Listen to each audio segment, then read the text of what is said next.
Everybody's been excited and waiting for this. We've been promoting it like crazy the last few days. And right now, I'm going to welcome to the show Mr. Terry Glaze. How are you doing, Terry? Hey, April, how you? I am awesome. Thanks so much for joining. I was telling everybody on my Facebook today, I was like, this is the guy like from back in the day that I went and saw at the basement all the time. We actually played with you guys on a New Year's Eve one year. I meant to tell you that earlier tonight, and it was like one of the highlights of my gigging career playing with you guys. So much fun. So I'm super excited to have you here today. It's my pleasure. Well, I love to have musicians on that everybody knows and talk about things that not everybody knows about. So, one of the things that I would love you to tell us about is how you first got into music. Like, what gave you the bug to want to be a singer, songwriter, guitarist? I think my mom took me to see, I was born in 1964. My mom took me to see Elvis, 1972, Tarrant County Convention Center. I think that's the first concert I remember. And that was amazing. And I remember playing my mom's records, two Elvis records, a Beach Boys record, and a Beatles record. And those were the records I played over and over and over. And then I get to middle school, and my favorite band's Kiss, but I'm not going to be in Kiss. And then I get the first Van Halen record, and I'm like, I can't do that. And then in middle school, I saw Cheap Trick live, and that was the moment that I remember thinking, this is what I want to do. It sounded like the Beatles, and it sounded like Elvis, and that was the moment. My favorite band, Cheap Trick. Wow. So, did you actually buy some of those albums like right out of the gates? Like, go to the store with your allowance and buy some of those albums and 45s? My first record I bought with my own money was Kiss Alive 2 at Eckerd Drugs. I remember that. You remember that Still have store? it. Yeah. Still have it over. You remember that store Woolco? It was kind of like what Walmart is now, sort of. That's where I got like my first Journey album. It was Escape, and it was an 8-track. So I remember going and doing that with my allowance money. Those were good days. So you picked up a guitar. Did you start taking lessons at that point? When I was around 11, I started playing piano. They said it was too late. And I basically played by ear, but I couldn't sit still. And so I got a guitar, and I couldn't sit still. So I got a microphone, a cordless mic. And that was Pantera days. Kind of moved up, basically couldn't sit still. So that's how I got to that point. You still can't really. I'm actually surprised you're sitting still right now. Although when we were talking earlier, you weren't sitting still very much. I think that's what makes a good singer. A lot of the frontmen that I think are the most energetic are those that have kind of ants in their pants and are all over the place. I've been fortunate to play with some singers like that, and that's a really important element to any stage show is having that energy. So it's really awesome. So you guys started out playing later, so you got the Pantera thing going, and you were like what 11th grade at that point? 11th grade, I had a band with Tommy Bradford, and Vince Abbott was the best drummer in the school, and we wanted to jam with Vince. Vince came over to my mom's house, and I think the three of us jammed to like live Rush 2112 in the garage, and it was amazing. I'm sure it wasn't, but it felt amazing. And we decided to start a band, and I've told this before, but Tommy and I were in a band with Donnie Hart, singer, and Vince wanted to bring in his little brother, who was, I think, in middle school or junior high, and we were not interested in bringing in his little brother, but that was the deal. Vince will take your singer if you'll take my little brother. And little did we know that Darrell was going to be the talent. At that time he was just a little kid. So, Wow, how old was he at that point in time? You think like 13 or he 14? he would have been in ninth grade if I was in 11th grade. Wow, so that's like 14 probably. Yeah.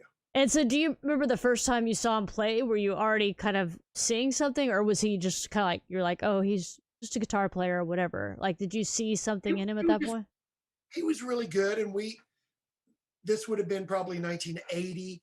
and we're playing songs by April Wine and First Def Leppard, and we're trying to learn how to do harmony guitar solos. And then sometime after that, Darrell went in his room for about 6 months and kind of came out fully formed. He went from just a guitar player to I can play anything. And the Darrell that I remember, that was from that moment on, kind of like a caterpillar turning into a butterfly.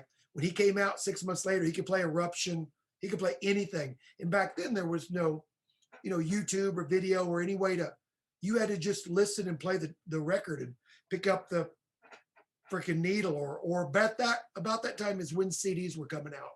I remember that. And but became apparent pretty quickly that Darrell was a whole lot better than anybody else I'd ever seen. He started winning the guitar contests, and quickly they made him a judge because he was so much better than anyone else.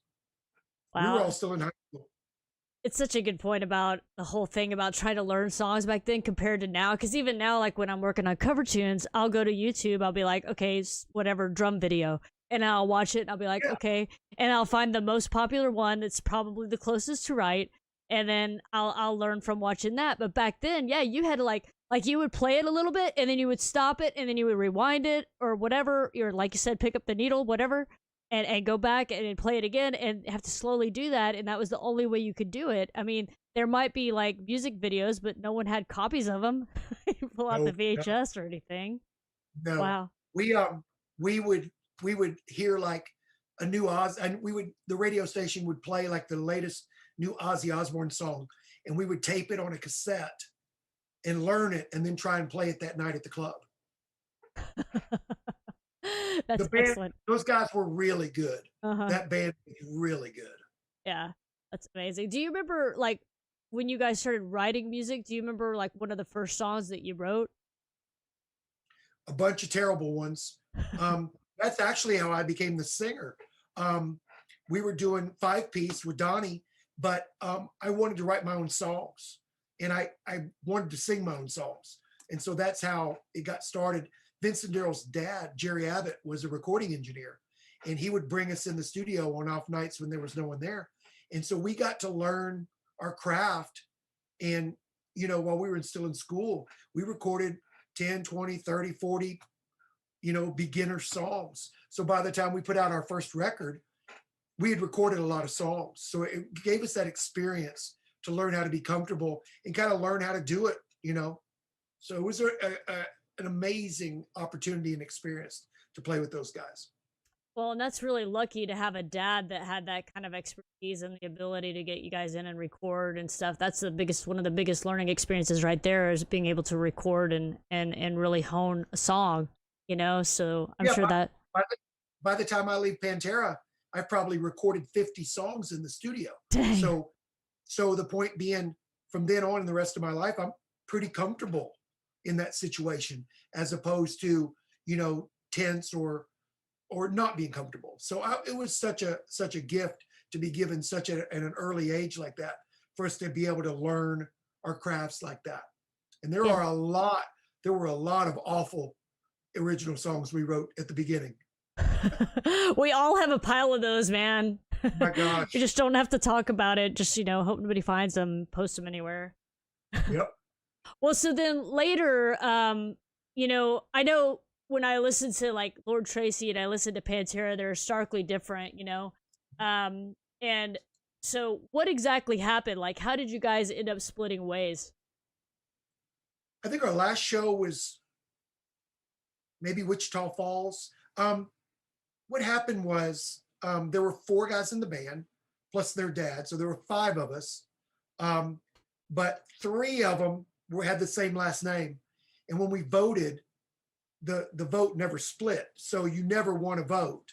And the problem was, like a lot of relationships, the 2 hours on stage that we played was the greatest.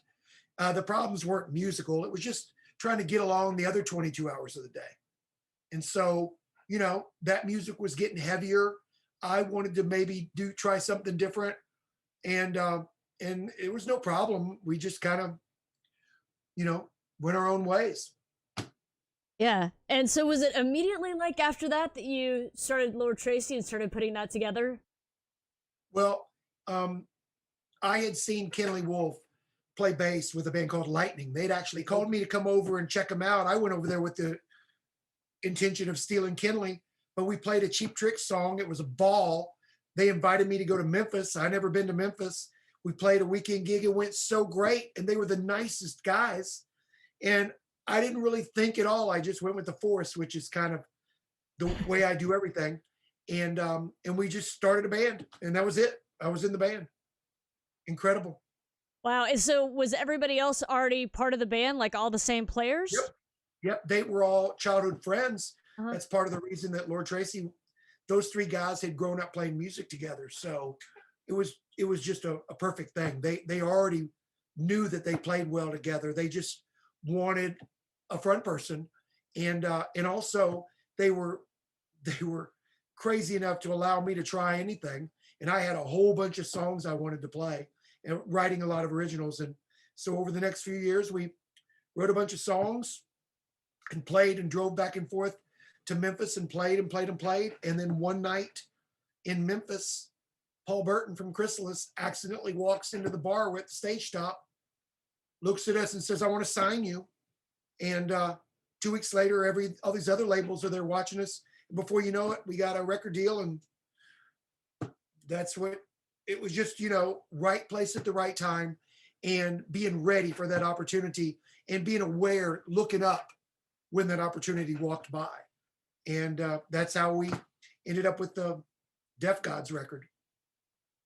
Wow, I can't even imagine what that would be like because that's like every kid's dream is to sit It was. there and Yeah, have it a was. record company walk up and the assign. And so, just out of curiosity, like, what was that process like? Because like I always envision this like lengthy process of lawyers and you got to check this and that. You don't want to get screwed over, and you hear all these stories.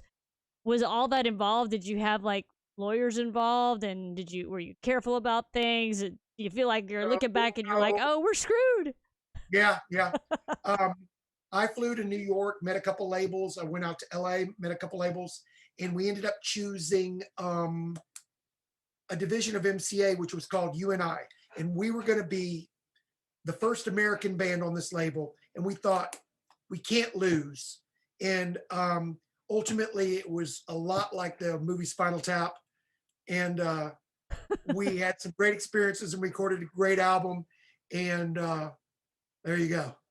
And so the album came out, and I mean, at least in Dallas, and I know you had a video on MTV for Out with the Boys and Dude, everything. yeah, You had 2 videos. two, okay.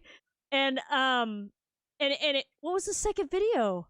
I drank a lot back then, so I'm not required to remember this. Foolish Love.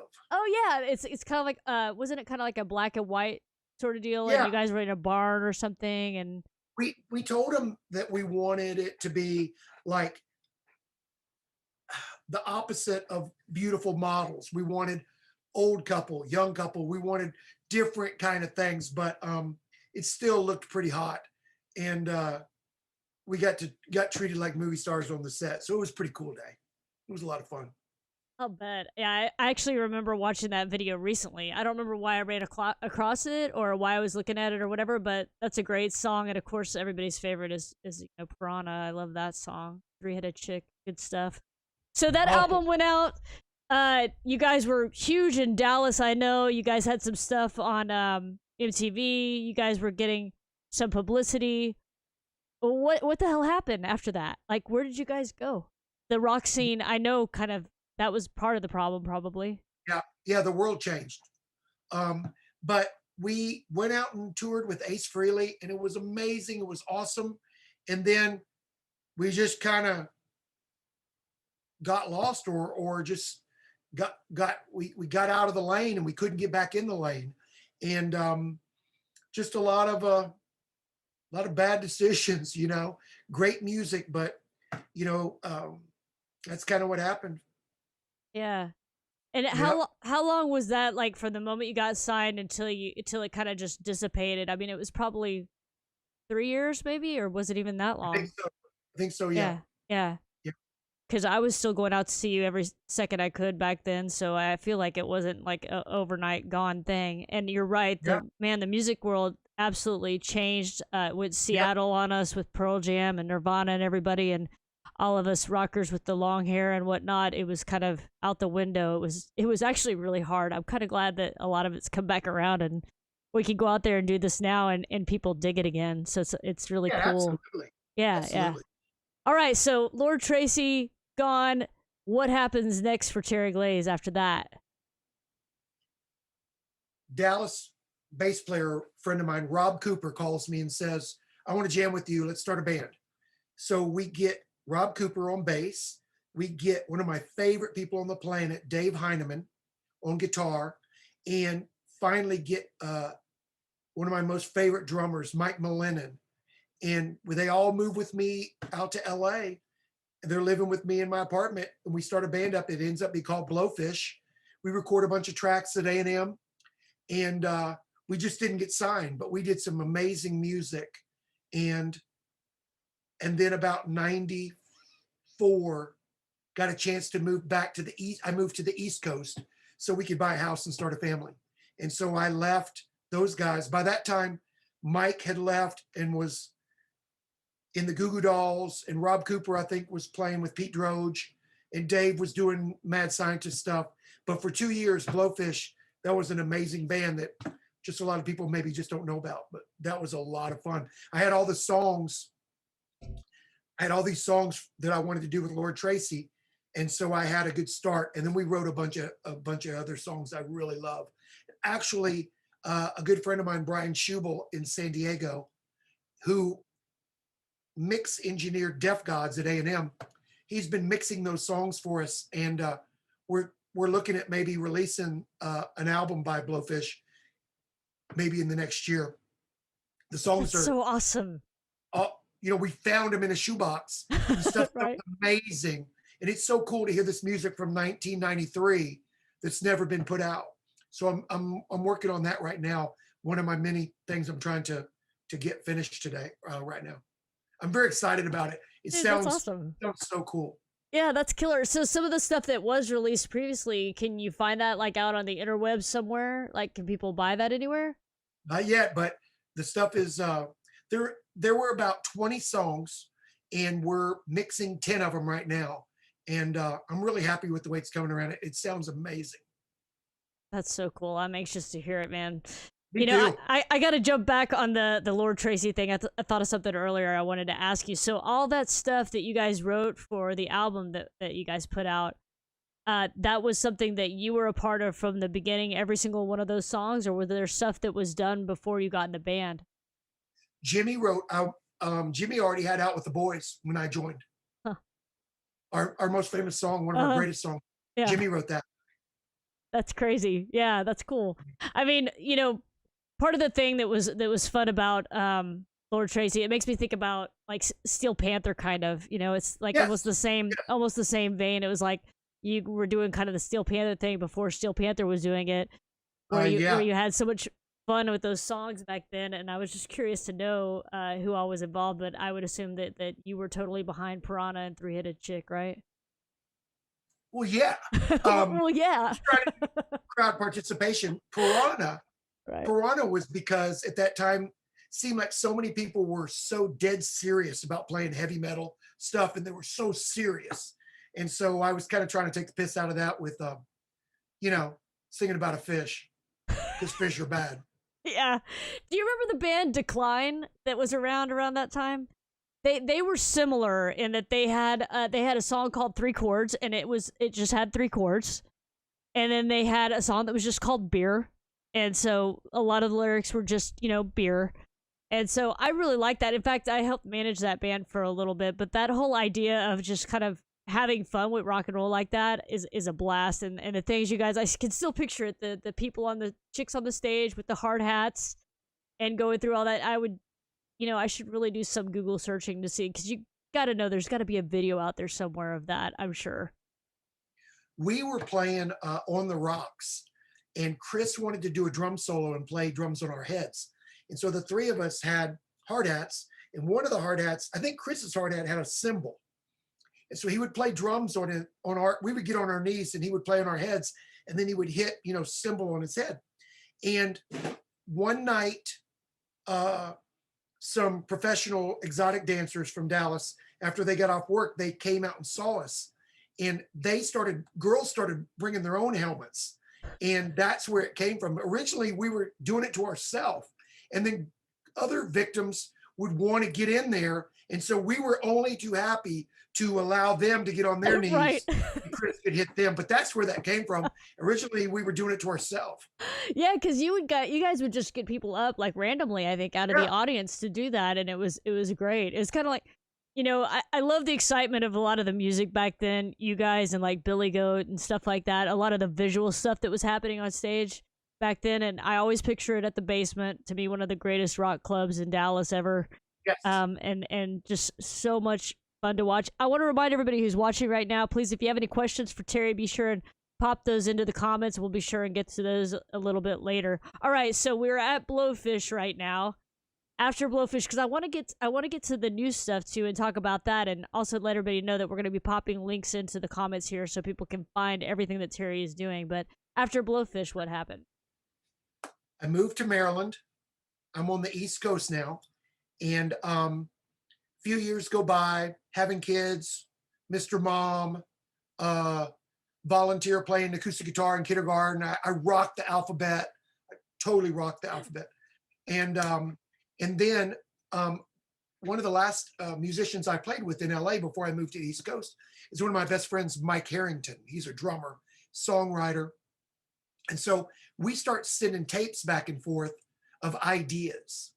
And so Mike would sit down at the drum kit and play an arrangement of a song, not just like mindless, straight AC/DC beat, but with hooks and rhythms and things.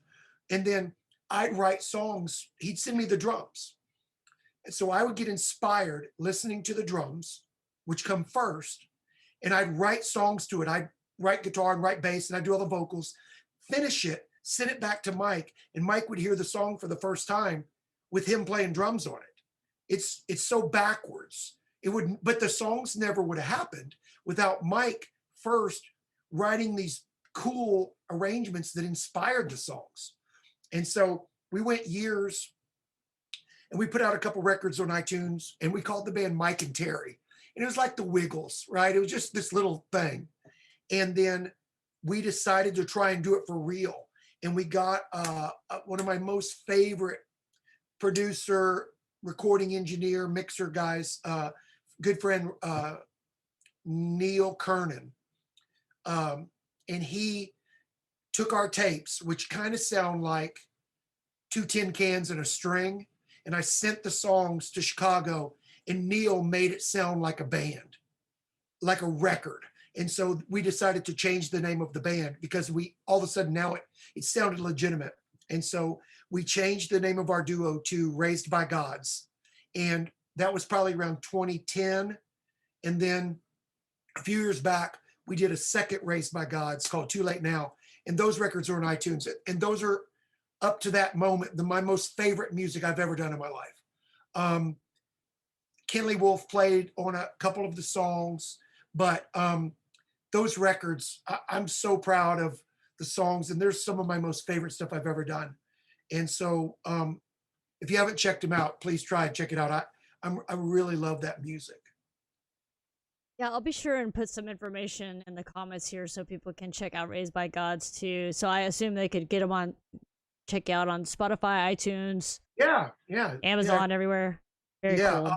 Really, but it's so interesting to me that the drums came first. I never would have wrote those songs without Mike, and he's a great songwriter. And so I'm so lucky to have him as a great friend. He's an even better guy. Yeah, that's super cool. I've definitely never done anything like that where the drums come first. Now, I might be like, hey, here's the beat that I want to do, and I'll just give a beat, and then they'll go off and do whatever. But definitely not, hey, just going to play everything and figure something out. That's really cool. I have to check that out. And every time he'd hear the song when it was finished, he would say, well, if I would have known that's what you were going to do, I never would have played that part. So it was a really cool experience. Also, a way for us to be creative we're not even in the same time zone, much less being in the same room together. So it was really amazing sending tapes back and forth through the mail. I would get excited every time I'd see that little padded yellow envelope come in the mailbox. I know I'd have new Yeah. inspiration to stick in the tape deck. That's so cool. And now it's even easier to do stuff like that, which is Yeah, super cool. And I know we'll get to some of that here in a minute. yeah, So we got Raised by Gods, Blowfish, Lord Tracy, Pantera, Elvis as your inspiration. yep. Lots going on. And now your most recent project, Evel Frehley. Evel Frehley. That is a 5-song rock and roll EP that we finished during the pandemic. Me and my good buddy Tommy Roberts had been sending iPhone videos of riffs back and forth for years. And I just wanted an excuse to come back to Dallas and jam and eat Tex-Mex. And so we came into town, got one of the greatest rhythm sections out of Dallas, Kenley Wolf on bass and Taz Bentley on drums. And we got together, we jammed one night and we recorded some songs in the studio. 2018, 2019, sent them some more songs. We rehearsed 2 days and we recorded 3 days. And through the pandemic, we mixed them. I finished singing the most recent song last February upstairs in the dining room, sent the tracks back to Dallas. Casey DiOrio over at Valve mixed everything and made it sound like a record. We've got a 5-song EP that we have just finally finished and we're hoping to release it in the fall. And I'm really excited about the songs. We were going for a 70s rock and roll, and everything I do always kind of sounds like Cheap Trick. So mixing that kind of stuff together, maybe some Foo Fighters, I don't know. But I'm excited to share it with everybody. We have a website up, evelfrehley.com. We got merch. You can get a shirt that's bitching. And if you click on the button, there's a little 2-minute sample. Tommy called it goulash. We just took some of the songs and mixed them all together. And if you click on that button, you can hear a little sample of what we're going for. I think Lee and Greg played it on their radio show last Sunday night. And so we're finally starting to leak it out a little bit, and we're trying to get it together, hoping to do a show in Dallas in the fall. That would be amazing. I'm just looking for an excuse to come back and hang with my friends. Well, hey, listen, and if you do it in October, that's Breast Cancer Awareness Month. I'm just saying, there could be a really good opportunity there for some breast cancer can stick it, Evel Frehley things happening. I want to do that. Area. Let's make Yeah, that. I'll set it up. We'll talk to Lava Cantina. We'll have it out there. That'd be amazing. Big, huge stage. Get lots of Perfect. people. We'll make it happen. And I want to let everybody know that I did put the link for Evel Frehley in the comments there. You can check that out and go buy that shirt that's bitchin' right there. It is super bitchin'. Do you think you're going to do any... Go ahead. I was going to say, if you didn't pick up on Evel Frehley, it's evil and freely. Very nice. Evel Frehley. I legit thought, oh crap, his mic is cutting out. That was very Yes. good acting there. That was nice. Yeah, so be sure to check that out, guys. And I hope you do make it to Dallas because we would love to see that. And man, I just want to thank you, Terry, also for from the moment I met you when you came out and you did that photo campaign. It's been about 5 or 6 years ago now, I think. I think so, yeah. You've always just been really cool and super supportive of what we're doing at Breast Cancer Can Stick It. It means the world to me.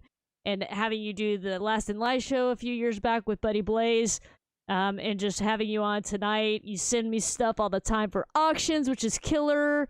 Sell that stuff, make some money for Breast Cancer Can Stick It, raise funds, save lives. It's amazing. So I just want to thank you so much for all that, man. Don't forget to plug our video from the pandemic, because our song. Yeah, man, I got to do that. I'm going to play it right now, actually. I'm glad you said that.